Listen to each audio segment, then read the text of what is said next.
Hello दोस्तों, अगर आपने इसका पिछला एपिसोड नहीं देखा तो मैंने लिंक डिस्क्रिप्शन में दे दिया है, तो पहले उसे देखें। और अगर देख लिया है तो वीडियो शुरू करते हैं। हमने लास्ट एपिसोड में देखा था सीओ होजैंग सेक्ट में डुअल करने आया होता है, तो वीडियो की शुरुआत वहीं से करते हैं। हम देखते हैं सीओ एक बंदे को स्वॉर्ड से अटैक करता है और वो बंदा दूर जाकर गिरता है। जहां वो बंदा गिरा उसके पास एक ओल्ड मैन चेयर पे बैठा होता है। ओल्ड मैन सीओ को हंसते हुए कहता है, तो तुम वही हो, फर्स्ट रेट मार्शल आर्टिस्ट हो जो हाल ही में लोगों को डुअल्स के लिए चैलेंज कर रहा था सियोक्योंग सिटी के आसपास। मैंने तेरी स्किल्स अच्छे से देख ली हैं, सीओ ओल्ड मैन से कहता है। मुझे भी काफी कुछ सीखने को मिला। ओल्ड मैन कहता है, अब वक्त आ गया है हमारे 10 एल्डर्स का सामना करने का। ओल्ड मैन सीओ से पूछता है, क्या तुम रेडी हो? सीओ थोड़ा चौंक कर कहता है, हाँ, क्या यही तरीका है अनऑर्थोडॉक्स सेक्ट्स का बदला लेने का? मैं तो समझा था डुअल मेरी जीत के साथ खत्म हो गया था। मैंने तो कभी सुना ही नहीं था कॉन्सिक्यूटिव डुअल्स के बारे में, और वो भी ऐसे जहां चैलेंजर को 10 लोगों से एक साथ लड़ना पड़े। ओल्ड मैन अजीब सा चेहरा बनाता है और कहता है, सच में? अब तो सुन ही लिया ना तूने, अब इसका एक्सपीरियंस भी कर ले। सीओ गुस्से में कहता है, ये ओल्ड गीजर, अगर मैंने तेरी ये चालबाजियां बाकी सेक्ट्स को बता दी तो होजैंग सेक्ट का नाम मिट्टी में मिल जाएगा। ओल्ड मैन कहता है, हाँ, कोई प्रॉब्लम नहीं है, तू बस डुअलिंग करते वक्त एक छोटा सा स्क्रैच लेगा, वही स्क्रैच इन्फेक्टेड हो जाएगा और तू बीमार पड़ जाएगा। ओल्ड मैन आगे कहता है, हमारा सेक्ट तेरी बहुत देखभाल करेगा और लोग यही मानेंगे कि पूरी कोशिश के बावजूद तू बदकिस्मती से चल बसा। ओल्ड मैन की बात पूरी भी नहीं हो पाती कि तभी वो 10 एल्डर्स सीओ को चारों तरफ से घेर लेते हैं। सीओ चौकन्ना हो जाता है और तभी ओल्ड मैन जोर से हंसता है, हो, एक मरा हुआ आदमी हमारे शब्दों को झुठला भी कैसे सकता है ना? सीओ हैरानी से सोचता है, ये लोग तो उससे भी ज्यादा क्रेजी हैं जितना मैंने सोचा था। सीन शिफ्ट होता है, लोकेशन बदलती है और हम देखते हैं एक होटल का सीन। होटल के अंदर एक नशेड़ी का ग्रुप बैठा होता है और उसमें से एक कहता है, वो यंग मार्शल आर्टिस्ट, सुना है वो होजैंग सेक्ट को चैलेंज करने गया है। कितना बदकिस्मत अंत हुआ इतने टैलेंटेड बंदे का। दूसरा नशेड़ी कहता है, सही बात है, सोचो जरा, उसने एक अननोन ऑर्थोडॉक्स सेक्ट को डुअल के लिए चैलेंज कर दिया।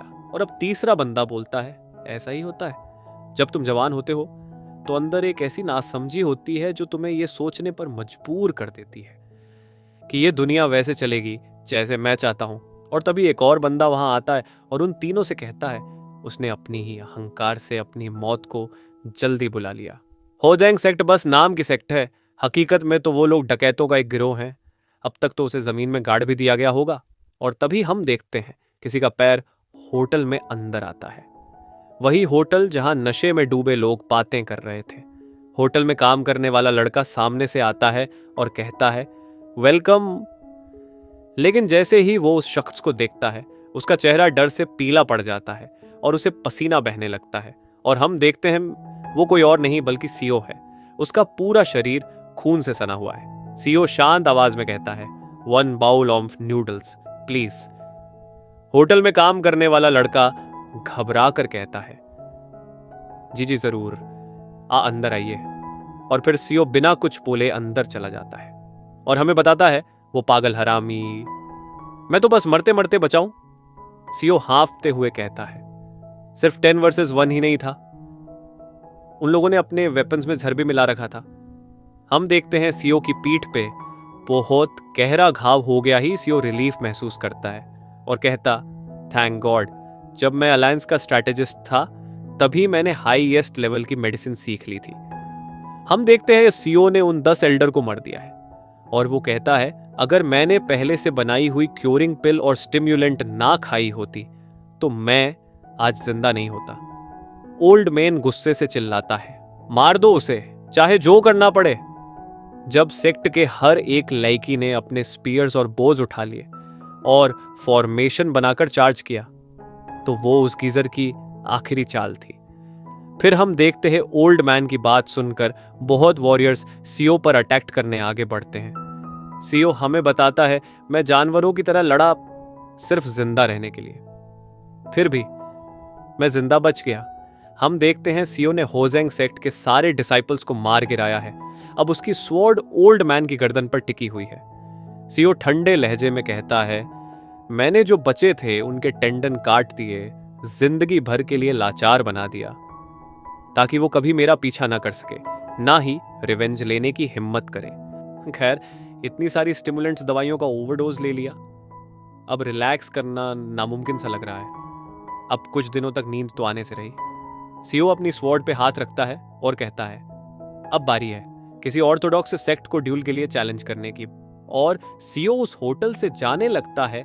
नरेटर बताता है, होजैंग सेक्ट के खिलाफ मौत की लड़ाई खत्म हुई, लेकिन यंग मार्शल मास्टर की रफ्तार थमी नहीं। वो बस एक बाउल न्यूडल्स खाता है, चेहरे पर थकावट, लेकिन आंखों में वही आग। ना जश्न, ना सुकून, ना ही आराम, क्योंकि अगला सेक्ट अब उसकी राह देख रहा है। वो जो किया गया वो एक पागलपन भरा कारनामा था, जिसने उसके नाम को आम लोगों के बीच मशहूर कर दिया। और पूरा स्योक्युंग शहर उसी की बातें करने, जल्द ही लोगों ने उस क्रेजी मार्शल आर्टिस्ट का एक नाम दे दिया, एक ऐसा टाइटल जो उसकी दीवानगी और ताकत के लायक था। अनंत जज्बा रखने वाला योद्धा, सीओ उन ही उन। सीओ गुस्से में सोचता है, मेरे अंदर टैलेंट की कमी है। मेरा गोल मार्शल पीक अब भी उतना ही दूर है जितना पहले था, इसीलिए मुझे लड़ते रहना होगा और जिंदगी मौत के बीच से गुजरकर धीरे धीरे उस शिखर के करीब पहुंचना है। एक टैलेंटलेस इंसान को अगर दीवार तोड़नी है तो उसे पागल बनना पड़ेगा। जिसके पास टैलेंट नहीं होता उसे पागलपन को अपनाना पड़ता है। यही एक रास्ता है जिससे एक टैलेंटलेस बंदा किसी जीनियस के बराबर पहुंच सकता है। और इसीलिए मैंने यांगुओ के अलग अलग इलाकों में कदम रखा और हर दिन कई ड्यूअल लड़े, चाहे वो ऑर्थोडॉक्स हो या नॉन ऑर्थोडॉक्स सेक्ट से। ऐसे फाइट करते करते पूरे 5 साल गुजर गए। हम देखते हैं एक बहुत बड़ा ब्लास्ट होता है। धुएं के बीच से सीओ ऊंची छलांग लगाता है, हवा में गरजते हुए चिल्लाता है, स्वॉर्ड टेक्निक का 14th form, severing mountain sword bind a 14th form, Qi mountain flowing heart. उसकी क्यू आई एक पहाड़ जैसी भारी थी और उसका दिल जैसे आसमान से भी विशाल। सीओ की स्वॉर्ड क्यू आई अब रेशम की तरह पतली और घातक थी। ऐसी मूव सिर्फ वही चला सकते हैं जो अपनी कला में पीक तक पहुंच चुके हों। सिर्फ एक पल के लिए इसे फॉर्म करने की कोशिश करना भी मेरे दिमाग पर पागलपन भरा बोझ डाल देता है। लेकिन अगर मैं ये नहीं करता तो उसके बराबर आने का सपना भी नहीं देख सकता। हम देखते हैं सीओ के ऊपर से एक बंदा अटैक करता है। सीओ अपनी स्वॉर्ड से उसका अटैक रोकने की कोशिश करता है ही तभी एक ब्लास्ट होता है। सीओ दूर जाकर दीवार में टकराता है। दीवार में भी बड़े क्रैक हो जाते हैं। सीओ घुटनों के बल गिरता है और कहता है, all of my sword Q I was destroyed in a single strike. तभी हम देखते हैं वो धूल में से कोई आ रहा होता है। वो कहता है, हो तेरे बारे में सुनकर मेरी उम्मीदें बहुत ऊंची हो गई थी, लेकिन तुझे अभी बहुत लंबा रास्ता तय करना है। Infinite fighting spirit CO. धूल हटती है और उसका चेहरा दिखता है। हम देखते हैं वो और कोई नहीं किम होता है। किम कहता है, मुझे लगता है इस बार जीत मेरी है। आसमान के नीचे सबसे ताकतवर इंसान किम यंग हून। सीओ सोचता है, वो सच में कमाल का टैलेंट रखता है। और फिर सीओ किम की तरफ देखता है, गंभीर लहजे में कहता है, सच में कॉन्ग्रेचुलेशन। सीओ खड़े होते हुए कहता है, तू पिछले साल से भी ज्यादा ताकतवर हो गया है। सिर्फ 5 साल में पूरा हड्डियों का ढांचा बदल दिया। सीओ अपनी स्वॉर्ड की तरफ देखता है, सोचता है, मैं उस वक्त क्या कर रहा था। मैं अभी भी सिर्फ एक फर्स्ट रेट मार्शल आर्टिस्ट ही हूं। इस बात से हमें पता चलता है सीओ का टैलेंट कितना बेकार है। इतनी फाइट्स और इतने डुअल्स करने के बाद भी वो अभी भी सिर्फ फर्स्ट रेट पर है। वो सोचता है, टैलेंट वाकई इंसान को उसके सबसे नीचे तक ले जाता है। सीओ कहता है, तू यहां कैसे पहुंचा? क्या हमने तय नहीं किया था कि हम हर 2 साल में एक बार मिलेंगे? किम उसको कहता है, 5 energies converging to the origin हासिल करने के बाद और यांगो की महान सेक्ट्स को देखने के बाद मैंने एक बात समझी है। सीओ कहता है, क्या? किम उसकी आंखों में देखता है और कहता है, मैं पूरे यांगुओ का सबसे ताकतवर इंसान हूं। कोई भी मेरी एक से ज्यादा स्ट्राइक सह नहीं सकता। तो मैं सोच रहा था, जब मैं आसमान के नीचे सबसे ताकतवर इंसान हूं, मैं सोच रहा था कि कोई सेक्ट या ऑर्गेनाइजेशन बनाऊं और उसमें तेरे लिए एक सीट ऑफर करना चाहता था। सीओ उसको जवाब देता है, मैं ठीक हूं, मुझे अभी जैसा हूं वैसा ही रहना पसंद है। सीओ सोचता है, लो फिर शुरू हो गया ये अपना अलायंस लीडर बनने का भूत लेके। अगर मैंने इसका ऑफर स्वीकार कर लिया तो इस जन्म में भी मैं फिर से वाइस लीडर या स्ट्रैटेजिस्ट बनकर अपनी जान खपा दूंगा। मार्शल पीक तक पहुंचने के लिए मेरे लिए हर एक सेकंड कीमती है। सीओ हमें बताता है ये कहने के बाद कि ऑर्गेनाइजेशन शुरू करने के बाद मिलना मुश्किल हो जाएगा। उसने मुझे मनाने की कोशिश शुरू कर दी, ये कहकर कि वो मेरी ट्रेनिंग में मदद कर सकता है 1-on-1 लेसन के जरिए। सीओ उसकी आंखों में देखता है और साफ साफ कहता है, तू चाहे जो भी ऑफर दे, मैं उसे स्वीकार नहीं करने वाला। यह सुनकर किम का चेहरा उतर जाता है।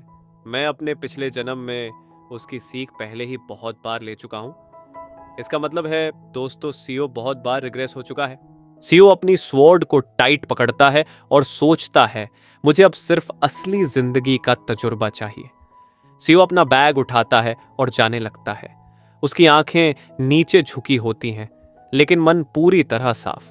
वो सोचता है, पिछले जन्म में यंगहून ह्यंग ने मुझसे कहा था, जब भी मैं फर्स्ट रेट के लेट स्टेज में पहुंच जाऊं तो जितना हो सके असली लड़ाइयों का तजुर्बा लेना शुरू कर देना चाहिए।